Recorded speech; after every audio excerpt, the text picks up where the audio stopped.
Bismillahirrahmanirrahim. Alhamdulillahi Rabbil Alamin. Wassalatu wassalamu ala asyrafil anbiya'i wal mursalin. Nabiyina Muhammadin wa ala alihi wa sahbihi ajma'in. Assalamualaikum warahmatullahi wabarakatuh. So baka ngayon yung huli na nating pagtalaki inshallah sa talambuhay ni Umar bin Khattab radhiyallahu anhu, at pagkatapos nito tutungo naman tayo inshallah kay Ali, si Uthman. Kay Uthman bin Affan radhiyallahu anhu. Tapos pagkatapos ng si Ali.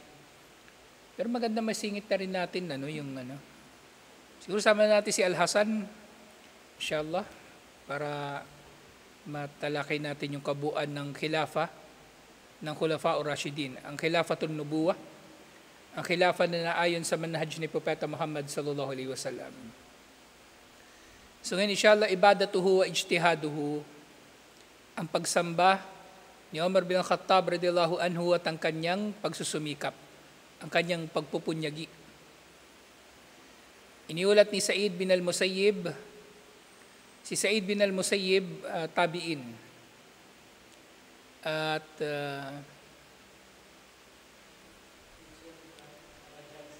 ni Al-Hajjaj, siya yung naging teacher ni Al-Hajjaj. Meron siyang sahaba na biyenan niya. Yung biyenan niya sahaba. Kalimutan ko yung pangalan. Narinig ko lang din nung nakaraan sa lecture Pagka maalala ko nga inshallah. Maraming mga anecdote tungkol kay Sa'id bin al-Musayyib. Alhamdulillah. Kasi isa siya sa mga talagang nanindigan sa katotohanan ng panahon ng Umayyah. Yung nakatulad doon na banggit ko nung nakaraan, yung naging pagharap nila ni Al-Hajjaj bin Yusuf al-Thaqafi. Sinabi niya, kana Omar yuhibbus salata fi kibdil layli. Si Omar, minamahal daw niya o nagugustuhan niya ang sala sa kibdul layl, ya'ni wasatu, yung kalagitnaan ng gabi. Ibig sabihin, yung tahajjud, madalas nagtatahajjud si Umar bin Khattab radhiyallahu anhu. At inulat Ibn Abbas radhiyallahu anhuma, mamata Omar ridwanullahi alayhi, sa yung radhiyallahu anhu maaring sasambitin sa ganitong paraan. Ridwanullahi alayhi. Radhiyallahu anhu, ang radiyah, isim o fi'il? Fi'il. Ang ridwan, isim. O yan, ganyan. Mashallah. Ganyan na, buhay na buhay. Itong parang malalim iniisip. Diba? So pwede mangyari, radiyallahu anhu, kumbaga yung kalugdan nawa siya ni Allah. Radiyallahu. Tas dito, ridwanullahi alayhi, ang kaluguran ni Allah ay sumakanya.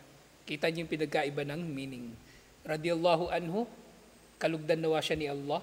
Ridwanullahi alayhi, ang kaluguran ni Allah ay sumakanya. Pareho ng kahulugan halos. Pero magkaiba, yung isa fi'il, yung isa ito isim ang simula. Yun nga, mamata Omar hatta aswadda minasum. Hindi raw namatay si Omar radhiyallahu anhu liban na lang na nangitim siya sa kanyang sobrang pag-aayuno. Sobrang pag-aayuno, ibig sabihin madalas talaga siya na mag-ayuno.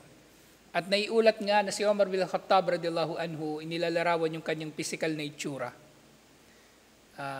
Napakatangkad daw talaga ni Umar bin Khattab radhiyallahu anhu. Napakatangkad at malaki yung katawan niya.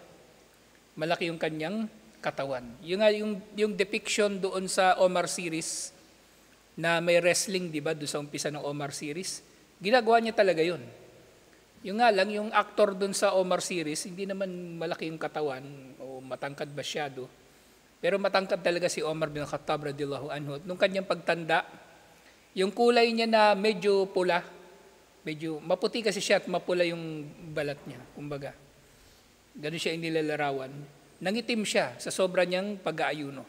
Siyempre yung kanyang mata nagkaroon ng eye bag dahil sa sobrang pag-iyak radhiyallahu anhu. So, yung naging itsura ni Umar bin Khattab radhiyallahu anhu, sumasalamin lang din sa bigat ng kanyang pinapasan bilang pinuno ng ummah na ito. Pero iba baligtad, habang tumataas yung posisyon, pumopogi Kasi paderma ng paderma. Derma, kung ano-anong ginagawa sa pagmumukha. Pero yung pamumuno, palpak naman. Yung pamumuno ay palpak. So nangitim si Umar bin Khattab radhiyallahu anhu sa sobrang pag-aayon. Wa kana yaqra fi salati subhi surat Yusuf fasami'a buka'ahu min akhir as-sufufi wa huwa yaqra inna mashku bathi wa hazni ila Allah. So minsan daw ay binabasa niyang surah Yusuf sa sala ng Fajr at maririnig daw hanggang sa dulo ng saf. Ang dami ng Muslim noon sa Madina.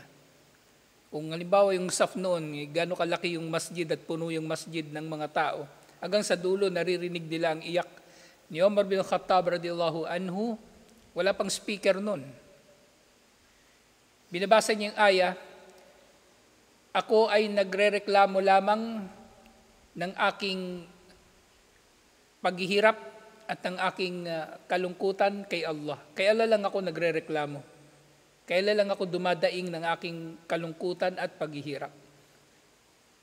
Ang nagsabi nito sa Quran, kumbaga, kung sa kwento, si Yaqub alayhis salam.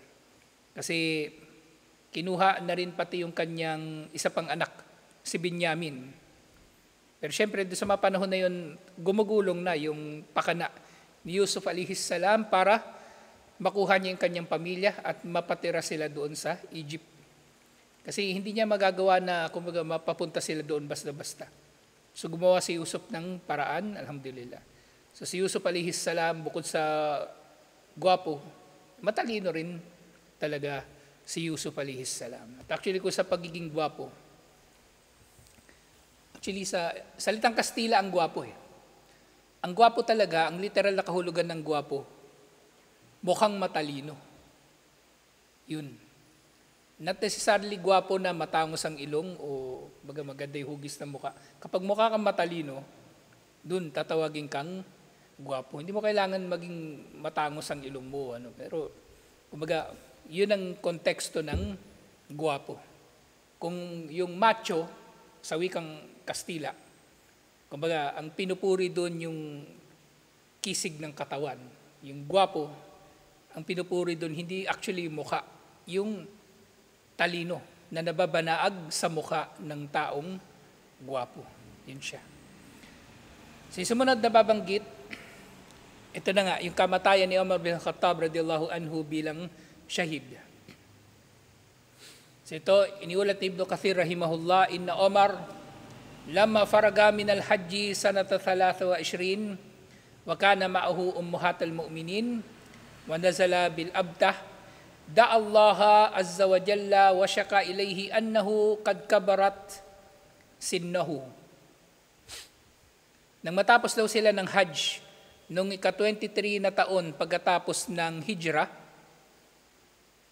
ika-23 na taon pagkatapos ng Hijrah, so nalalaman natin na matay si Propeta Muhammad sallallahu alaihi wasallam 10 taon pagkatapos ng Hijrah, at ang khilafa ni Abu Bakar Siddiq radhiyallahu anhu mga 2 taon humigit kumulang.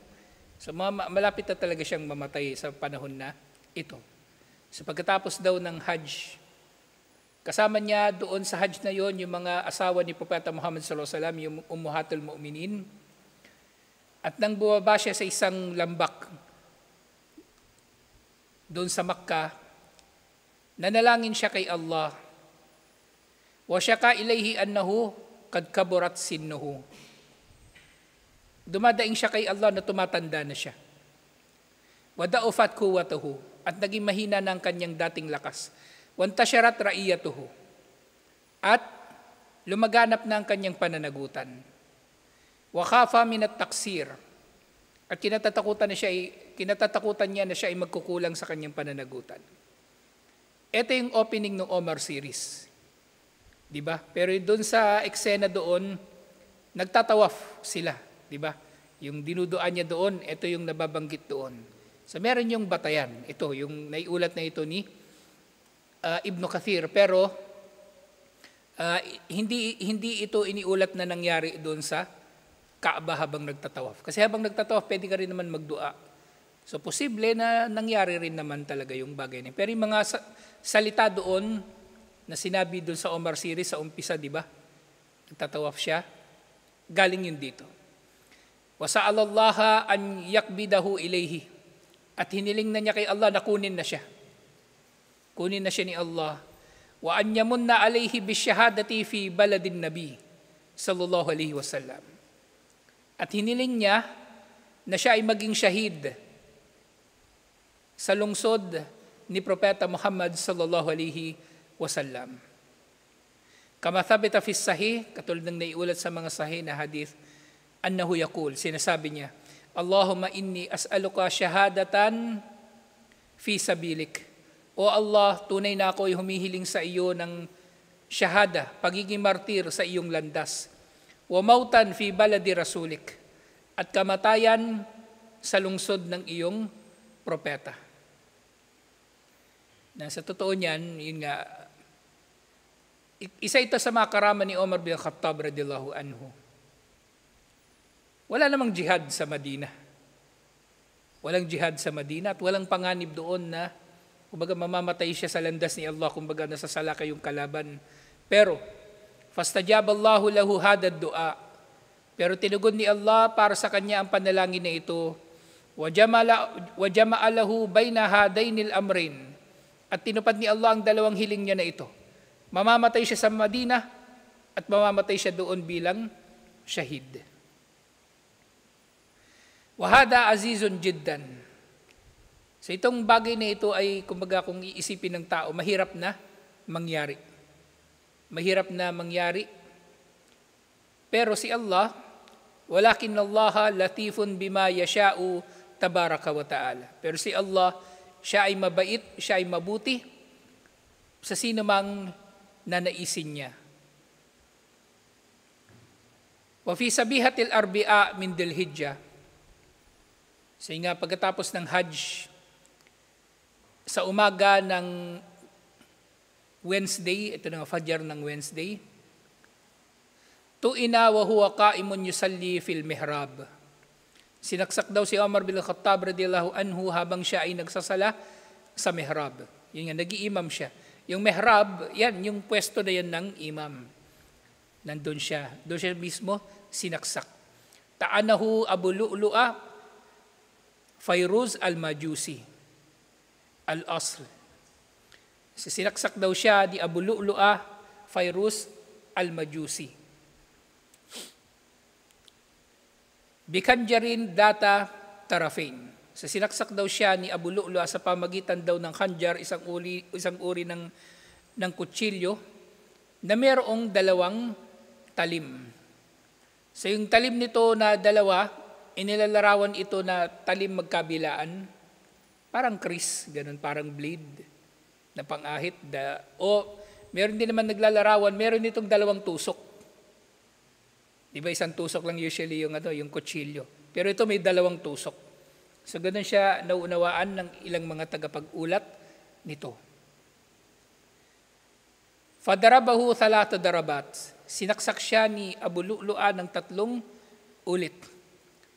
Wakila 6 darabat at sinasabi rin 6. Pero wala nang wala nang problema doon. Ihdahunna tahta sirratihi faqarra min kamatihi. At ang isa sa mga saksak ni Abu Lu'lu'a ay tumama sa kanyang pusod. Waraja'al ilaj bi khanjarihi la yamurru bi ahdin illa daraba. At yun nga nang nasaksak na si Omar, syempre nabanggit pa niya yung pangalan ni Abu Lu'lu'a. Kasi kilala niya si Abu Lu'lu'a. Alipin siya ni Al-Mughira bin Syu'bah. At ang trabaho niya doon sa Madina, di ba bawal ang hindi Muslim sa Madina? Pero bakit nandoon si Abu Lu'lu'a? Nandoon lang siya temporarily para gumawa ng mga windmill doon sa Madina. Pero nga, Tumakas itong hindi mananampalataya na ito, itong waraja al-elaj bikhanjarihi, la yamurru biahadan illa daraba. So ang bawat madadaanan daw niya ay sinasaksak din niya. Hatta daraba 13 rajulan. Hanggang sa nasaksak daw ni Abu Lu'lu'a sa kanyang pagtakas ang 13 katao. So napakarami niyang napinsala. Mata minhum sittatun, 6 sa mga nasaksak ni Abu Lu'lu'a ang namatay. Falka alayhi Abdullah bin Auf Barnasan fantahara la'anahullah. So nahuli lang siya nang hinagisan siya ni Abdullah bin Auf ng kumot o balabal. Tapos kumbaga parang natrap na siya doon at habang nandun siya sa loob nun, nagpakamatay si Abu Lu'lu'a al-Majusi, isumpa nawa siya ni Allah. So ito lang, ganun lang kabilis yung mga pangyayari ng kamatayan ni Omar bin Khattab radhiyallahu anhu. Actually, hindi pa tapos yung sala. Hindi pa tapos ang sala. At merong isa sa kanila, syempre, pumalit sa kanya na mag-imam. At nung natapos na silang magsala, inasikaso na si Omar. Pero merong ilan sa kanila habang nagsasala, pinutol na nila yung sala at hinabol si Abu Lu'lu'a. So pwede mangyari yun. Pwede rin mangyari yung ganun. At pwede rin mangyari, syempre, kung merong ganun mangyari, titigil ang lahat na magsala, pwede rin, walang problema. Walang problema. Pero mahalaga dito, natapos nila yung sala. Halimbawa niyan, di ba? Lumilindol, ititigil mo ba ang iyong sala o hindi? Pwede kang tumigil sa sala, walang problema. Nagsasala tayo, merong dumating na cobra, titigil tayo sa sala, walang problema. Hindi kabayanihan yung mananatili tayo sa sala kahit na riyan na ang panganib. Walang problema. At yun nga, wahumila Omar ila manzilihi waddamu yasilu min jurhihi. Binuhat si Omar patungo sa kanyang bahay habang tumutulo ang dugo mula sa kanyang sugat. Wadhalika qabla tulu'i syams. At binuhat siya patungo sa kanyang bahay bago pa sumikat ang araw. Faja'ala yafiku thumma yagma alayhi. Si Omar bin Khattab radhiyallahu anhu sa mga panahon na yon ay nawawalan ng malay at minsan naman ay babalik sa kanya yung ulirat at mawawalan na naman siya ng malay. Pabalik-balik. Thumma yudkirunahu as-salah fayufik.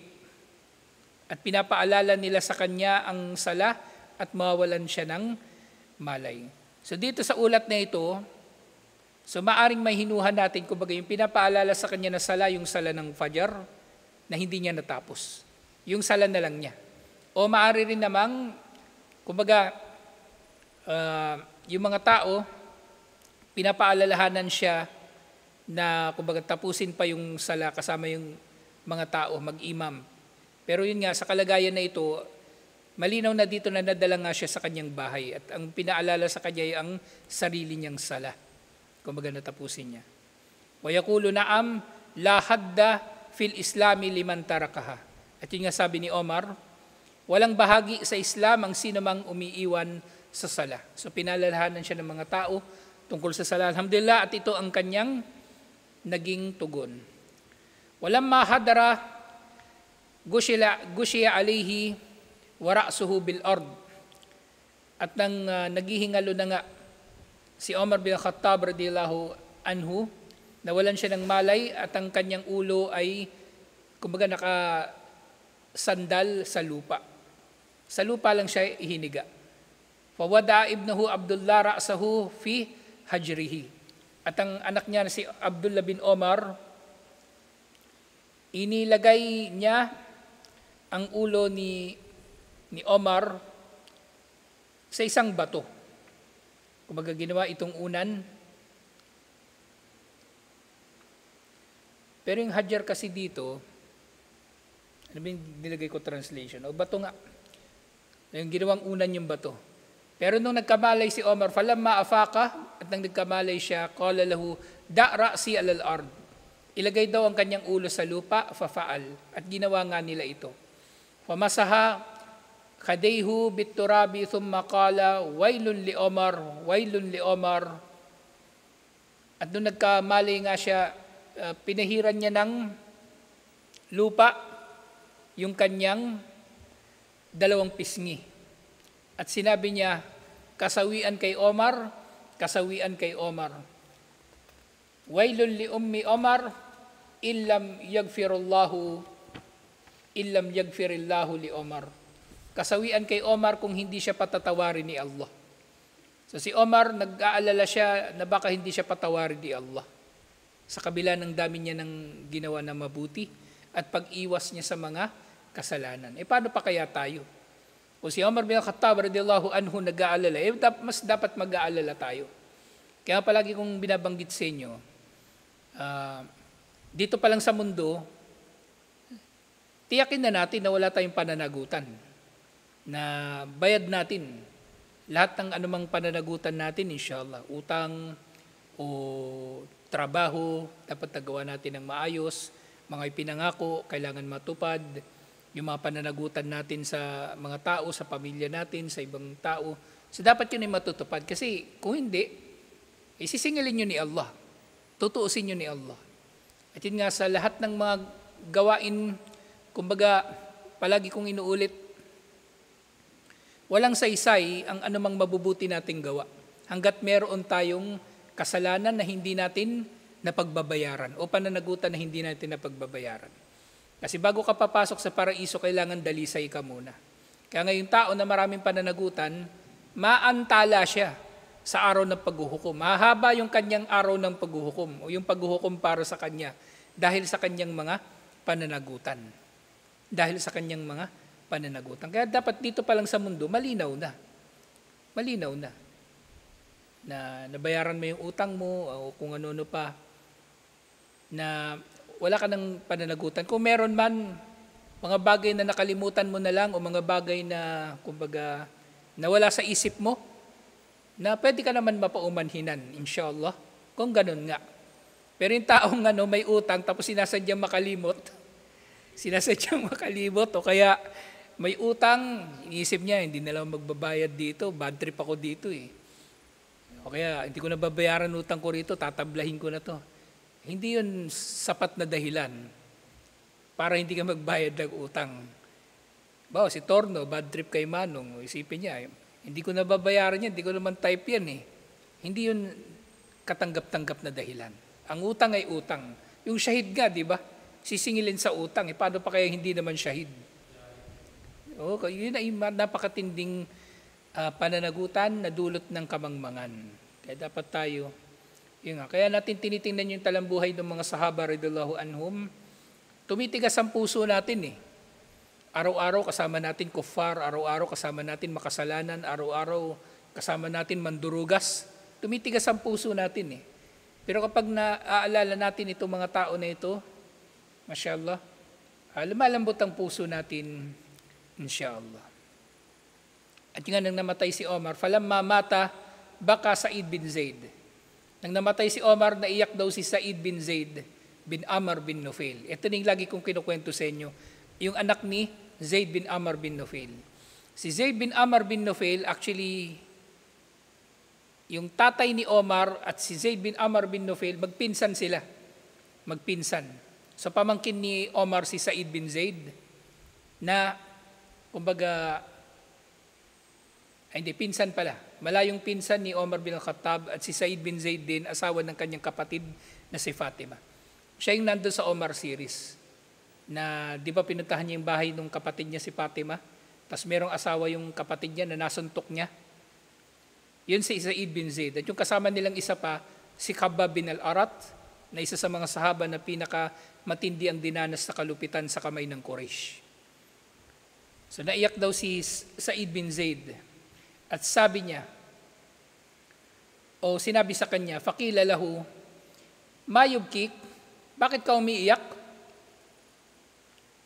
Faqala, alal islami abki. So sabi niya, ako'y umiiyak para sa Islam. Alal islami abki, naiiyak ako para sa Islam.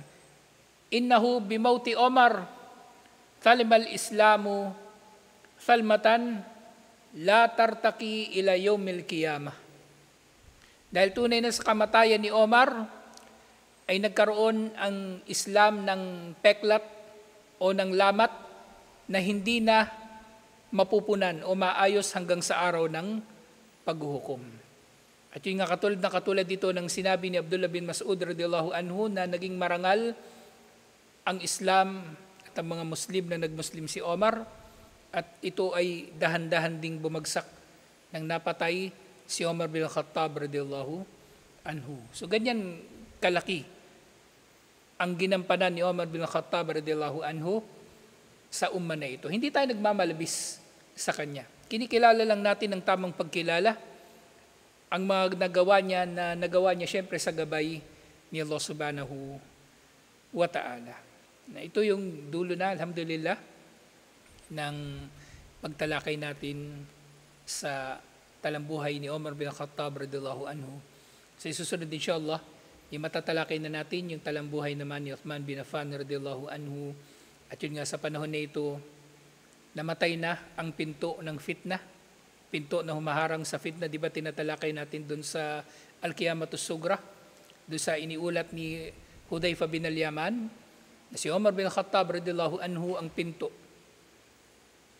pagitan ng mga Muslim at ng fitna na tamuju kamujil bahar.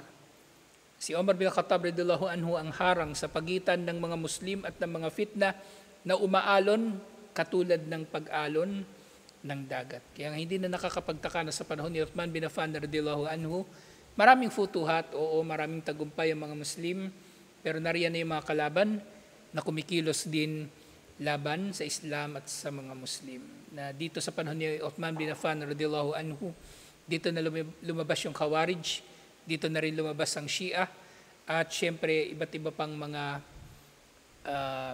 pakana ng mga munafik, waliyadu billah, na mainam na makilala natin kasi nandyan lang sila. Nandyan lang sila at nakabantay sa mga gagawin ng Muslim nang sagay na makakapinsala sila sa atin. Tutuloy natin ito inshallah. Assalamualaikum warahmatullahi wabarakatuh.